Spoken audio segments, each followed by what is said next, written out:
I don't know about you, but I need a little uplift today. And there's a delightful story called The Wise Shoemaker of STUDENA that I'd like to read to you.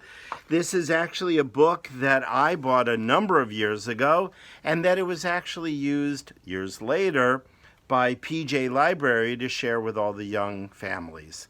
And what I'm also excited about is Sid Lieberman, who wrote the story. I remember seeing him deliver the story in person at a Cage conference many, many years ago. It is joyous, delightful, and it has a wonderful message for all of us. So let me turn to the first page and read to you that Yossi was a shoemaker in the tiny village of STUDENA in the mountains of Hungary. He was skilled at mending shoes, but he was even better at giving advice. Every day, the villagers would crowd into his shop, asking his opinion about one problem or another. Some days Yossi talked more than he worked. Word of the wise shoemaker of STUDENA spread throughout the land. And soon, rich men and even noblemen from all over Hungary began to visit Yossi. They would pull up in huge carriages, squeeze into Yossi's little shop, and fight for just a moment of his time. And that's why Samuel, one of the richest merchants in Budapest, decided he must convince the wise shoemaker to attend his daughter's wedding. Samuel was a man who liked to show off. He had the biggest house, the best clothes, and the largest belly of any merchant in town. All my friends will envy me, he chuckled. I'll be the first man in Budapest to host the wise shoemaker of STUDENA. Samuel had never met Yossi, but he sent him a long letter praising his wisdom and begging him to come to Budapest for the wedding. The wise shoemaker was delighted. He had never seen Budapest, and he had always dreamed of going there. Yossi closed his shop immediately, ran home to tell his wife the good news. But what will you wear to such a wedding? Asked his wife. Even your best clothes aren't good enough. Yossi simply smiled. Why should I worry about what I wear? A goat has a beard, but that doesn't make him a rabbi. It was a long trip to Budapest, but Yossi was so excited he hardly noticed the bumpy road. The bustling city turned out to be even grander than he had imagined. The people wore splendid clothes. The buildings towered above him. They looked like palaces. As he walked, Yossi craned his neck in all directions. Suddenly, he tripped on the cobblestone street and fell into a mud puddle. When he got up, Yossi was covered with mud and found that one of his sleeves had ripped. What would my wife say about my clothes now? The shoemaker muttered to himself. I will have to apologize to Samuel, but when I explain, he will certainly understand. At the door of the fine house, Samuel was greeting guests. As he peered down the street, he saw a man approaching dressed in ripped and muddy clothes. Samuel frowned. That man's a beggar. I don't want any beggars at my daughter's fine wedding. Before Yossi could squeeze even a word out, Samuel shouted, Away with you! My daughter's getting married today. I'm expecting a very important man soon, the wisest man in all of the land, and I don't want him to see any beggars here. With that, Samuel took Yossi by the shoulders, spun him around, and pushed him out into the street. Thought Yossi to himself. Is this the man who says he loves wisdom? He's not very smart. I will have to teach him a lesson. Immediately, Yossi hurried off to the mansion of a nobleman who had visited him in STUDENA the week before. When the nobleman heard Yossi's story, he agreed to help. Opening the door to his large closet, he invited Yossi to borrow any of his finest clothes. The shoemaker changed into purple velvet pants and a white Italian silk shirt with ruffles in the front. He pulled brown leather boots up to his knees and donned a gold and silver brocade coat.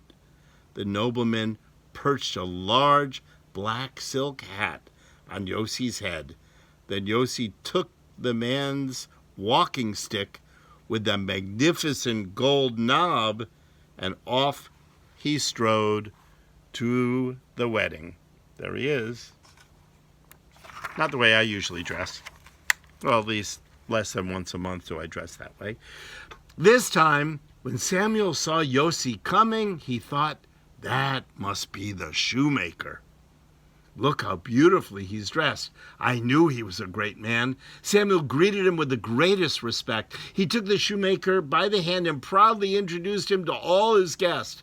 After the wedding ceremony, Samuel seated Yossi in a place of honor right next to the bride and groom. Wine was served, and Samuel rose to toast the new couple. To your health and happiness.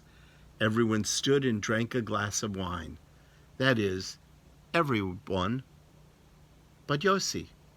The shoemaker just stood there, holding the glass and smiling at everyone. The whole crowd leaned towards him, expecting that the wise shoemaker would say something wonderful. But Yossi didn't say anything. He simply pulled his purple trousers away from his body and poured the wine down his pants. Some people laughed and some whispered in amazement, but no one said a word. No one said a word to Yossi, for after all, he was the wise shoemaker of STUDENA. The rest of the meal continued in the same way. Yossi poured chicken soup into his boot and swished it around. He smeared carrots down one of his arms and sauerkraut up the other. He pushed potatoes into his shirt and tossed peas into his hat. He very carefully placed cabbage balls into one of his coat pockets and chicken paprikash into the other. Then he merrily squashed them. The guests were astonished. No one knew what to say or do. Of course, some of the children tried to imitate Yossi, but their parents didn't let them, well, very far. When dessert was served, Yossi held up a piece of apple strudel, grinned, and mashed the pastry against his chest. Finally, Samuel had had enough. He leaped to his feet. "What are you doing?" he shouted. "I invited you here to honor my daughter. You are known for your wisdom, but instead of speaking wisely or teaching us anything, you've been acting like a madman." "Oh," said Yossi, looking startled, "but I have been teaching you ever since the meal began. You see, I was the man you threw out earlier. You drove me off because you thought I was a beggar. And you thought that simply because of the way I was dressed, but when I returned dressed in the clothes of a rich man, you treated me with honor and respect. It seems you didn't really want me here at all. You just wanted my clothes. And so I'm feeding them." And with that, he poured a cup of tea into his pocket and patted it fondly. "Drink well, my coat," he said as he strolled out the door. The next day, back at home, Yossi sat nibbling his simple breakfast and thinking about the wedding. "So," said his wife as she entered, sweeping the floor, "was I right about the clothes?" Yossi laughed, rose, and took the broom out of her hand. He examined it seriously at arm's length and then danced with it a step or two. "You know," he said with a wink, "even this broom would look good if you dressed it up. Fools see people's clothes. The wise see their souls." I told you it was an uplifting story with a delightful, delightful message. Shavua Tov.